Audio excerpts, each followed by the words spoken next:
Hello class 11th. Welcome to the online tutorial sessions for business studies. In today's video, we are going to continue our new topic, which is changing role of public sector under the public, private and global enterprises chapter, which is chapter number 3. Now, today's topic is very important also for your boards class 12.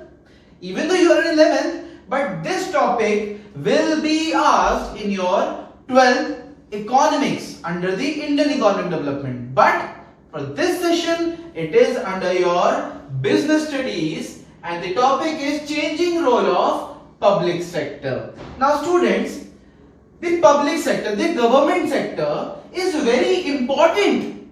The public sector is very important for the formation of a country.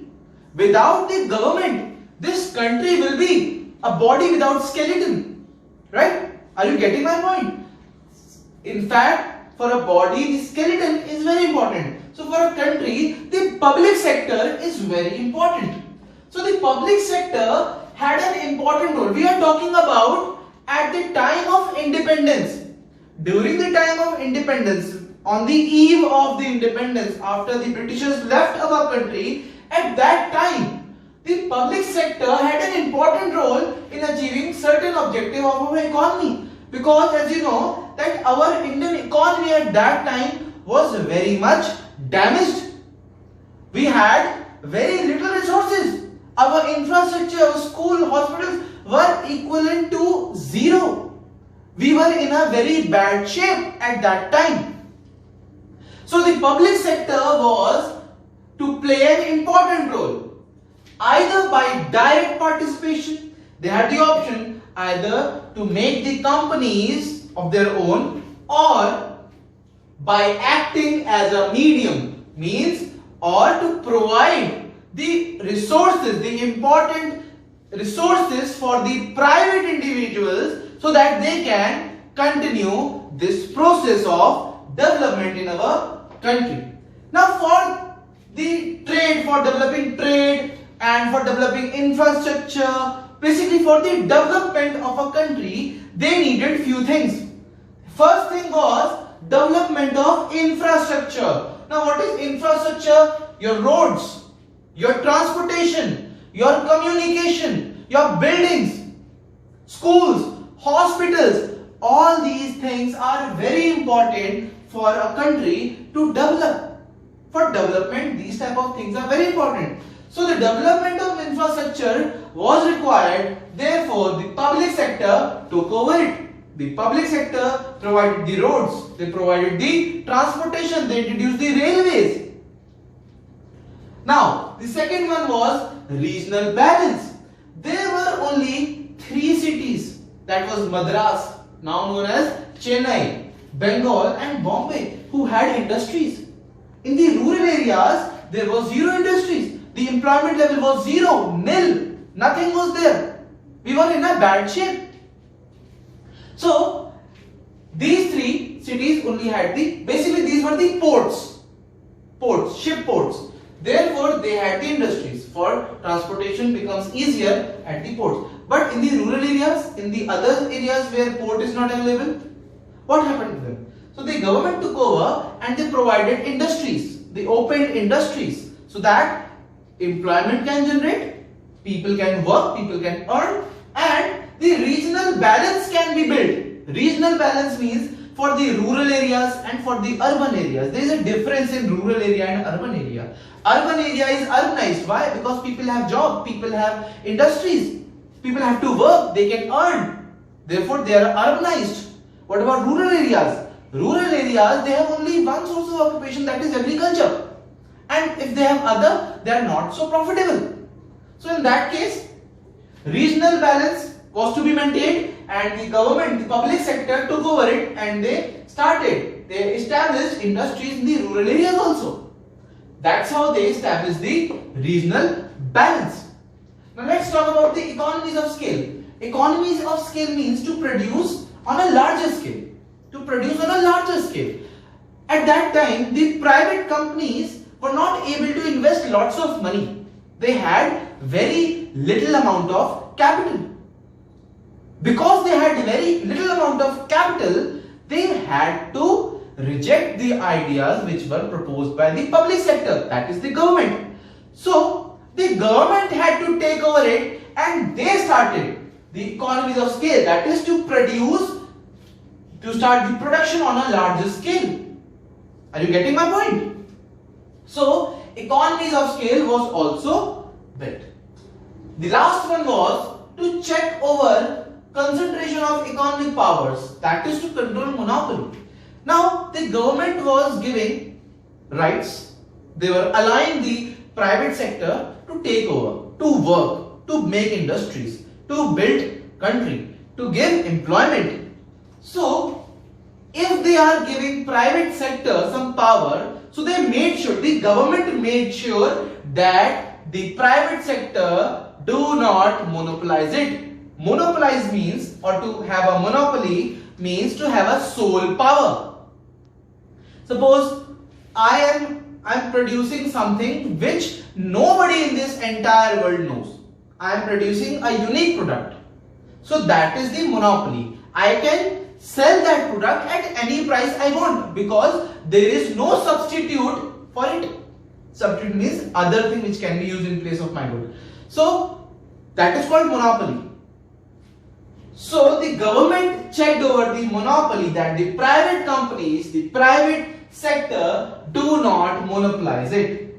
So these were the things. One more important thing, they also contributed to the import substitution. At the time of independence, when we were newly got independence, at that time we were producing very little capital goods. Capital goods are those goods, my dear students, which are used for manufacturing goods, like machineries, huge machineries, big machineries. They are used for producing goods. So at that time, India was not able to produce the machineries. So they had to import. The Britishers import their machineries and Indians had to buy that. So in that case, the government decided to import substitution. Whatever they were asking the other countries to send, they started making by themselves. Now they don't need to be dependent on other countries. They can build their machineries on their own. Import substitution. Whatever the goods which were imported to India were being made now only in India. We were not dependent on the other countries. So the government had to take over it. They had to take the in charge and had to start the import substitution, so that we won't be relying on the other countries. Is that clear? So at that time, these were the things which were required for the country, and the public sector had to take over it. Now, because we are learning about the changing roles of the public sector, there are few changes. At that time, the government took over it, the government did all the things. But now, after the introduction of LPG policies, you know what is LPG policies? L stands for liberalization, P stands for privatization, and G stands for globalization. In class 10th, chapter 4, economics, you had studied about the introduction of LPG policies. Now, let's talk about the government policies toward the public sector since 1991. In the year 1991, the government introduced LPG policy. Under it, the country was moving towards the liberalization, means they were minimizing their rules for the trade with the other country. They were making easy rules for the people so that they can also start to trade. They were applying privatization, they were giving more power to the private sector, and the globalization was also in fashion at that time. The companies from foreign countries were establishing in India. So we were following the LPG policy. Now, let's talk about the first point. What they did during this policy. Reduction of number of industries reserved for public sector from 17 to 8 and then to 3. After independence, the government were holding 17 companies exclusively for the government sector.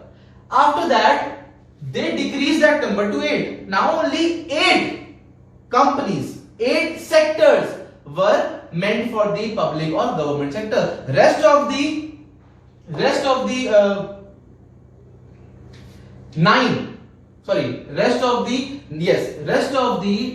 10 companies were given to the private sector. But now only 3 companies, only 3 sectors are under the government. That is, ammunition means defense products, defense army goods. Railways is a sole property of the government, and atomic energy, that is also done by the government. And rest of the other sectors, private companies are already there. Private companies, private sector, they are free to trade. Second one, disinvestment of shares of a selected set of public sector enterprises. Basically what they did, they disinvested all the shares from those companies which companies were making losses. There are so many government companies which are making losses. So what they did, they disinvested their shares. Disinvestment means that selling their assets. Suppose I have bought a table as an asset, that is the investment. What if I sell it back? That is called disinvestments, right? Whatever shares they had bought from that company, they were disinvesting it. Means they were selling it back to the people, so that they can have some money which can be used for the development of the country. That's why they were disinvesting their shares from those companies which were making losses, and they sold that shares to the private sector. Next one is policy regarding the SIC units to be the same as for the private sector, BIFR. Under the BIFR, what government did, government mentioned all those SIC units. SIC units means those companies which were making losses every year. They were meant for making losses. They were so bad, their implementation was so bad that they were making losses everywhere. For those companies, for those SIC units, the government started not to fund them anymore. All those companies of government which were making losses, the government decided not to fund them anymore, and they were under the scrutinization of BIFR. So that's how they saved some more money. So that could be used for the development of the country. Now the last one, memorandum of understanding. Basically there was a basic contract between the public sector undertaking and private sector undertaking. There was very transparency between both the sectors that how to manage their fields.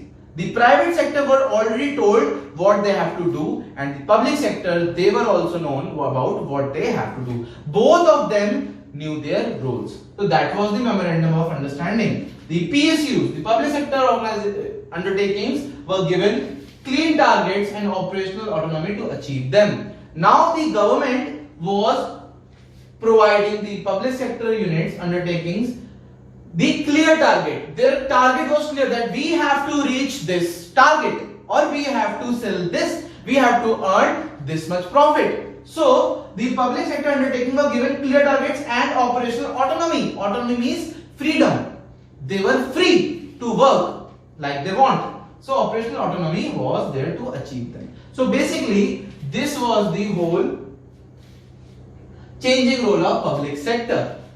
The public sector at the time of independence, they were given more roles, but after the LPG policy, the private sector was given more roles. See, disinvestment. The government disinvested their shares to the private sector. More of the companies were given to the private sector, only 3 were left for the public sector.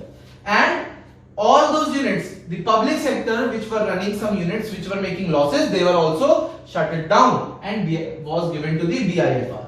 and Memorandum of Association. Under that, the public sector undertakings were given clear and clean targets so that they can work according to their target. They were not hindering the private sector. So we understood from this lecture that the private sector and public sector, before LPG policies, before 1991, the public sector was dominating, but at the time after the LPG policies, that is 1991, the private sector is more dominant. And for now, the railways is on an urge to be privatized. If you are following the news, there are so many trains which are going to be privatized within this year. Now students, that's all for this video. I hope you have understood a lot. And one more thing, take a screenshot. Take a screenshot so that you can do your work by today only. Now, stay home, stay safe, and see you soon.